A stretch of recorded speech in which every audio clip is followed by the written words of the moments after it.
Master Jet ask lang po sana kung pwede mag-resign sa service ang teacher na magtuturo abroad pero may existing loans pa sa PLIs at GSIS. Please hide my identity po. Hindi po hadlang ang pagkakaroon ng loans sa mga bangko at sa GSIS para kayo po ay makapag-resign sa DepEd at makapagturo abroad. Hindi po yun hadlang. No, in fact, marami po o karamihan sa mga nag-resign sa DepEd at nag-abroad ay mayroon naman pong existing loans sa mga bangko at GSIS noong sila po ay nag-resign. No, so ang problema lamang po dyan o yung dapat po na talagang gawin if plano po ninyo ay just make sure na talagang mayroon kayong magiging trabaho doon, no? Madalas po ay nakaprocess na po yan sila, sigurado na po yung kanila pong trabaho abroad. Then submit nyo lamang po yung mga requirements na hinihingi ng inyo pong division.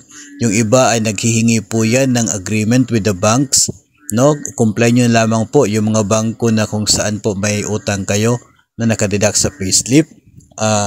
Coordinate with them. Yung iba nagre-require talaga ng agreement na requirement ng DepEd bago pirmahan yung clearance ninyo.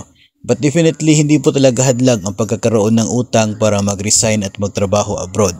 That's for your development, that's for your finances.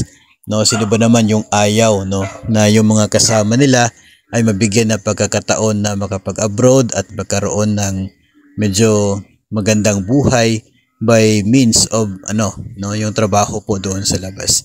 So definitely yung agreement po ninyo with the banks, yun po yung magsisilbi na parang parang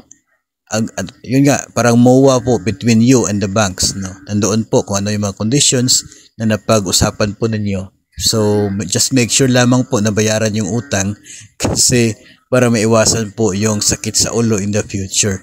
No, but definitely yun po sabi natin, hindi po talaga hadlang yung loans mo sa mga bangko at sa GSIS para ikaw ay mag-resign at maghanap o kaya ay makapagtrabaho abroad kung saan ay sigurado, no, yung greener pasture mo.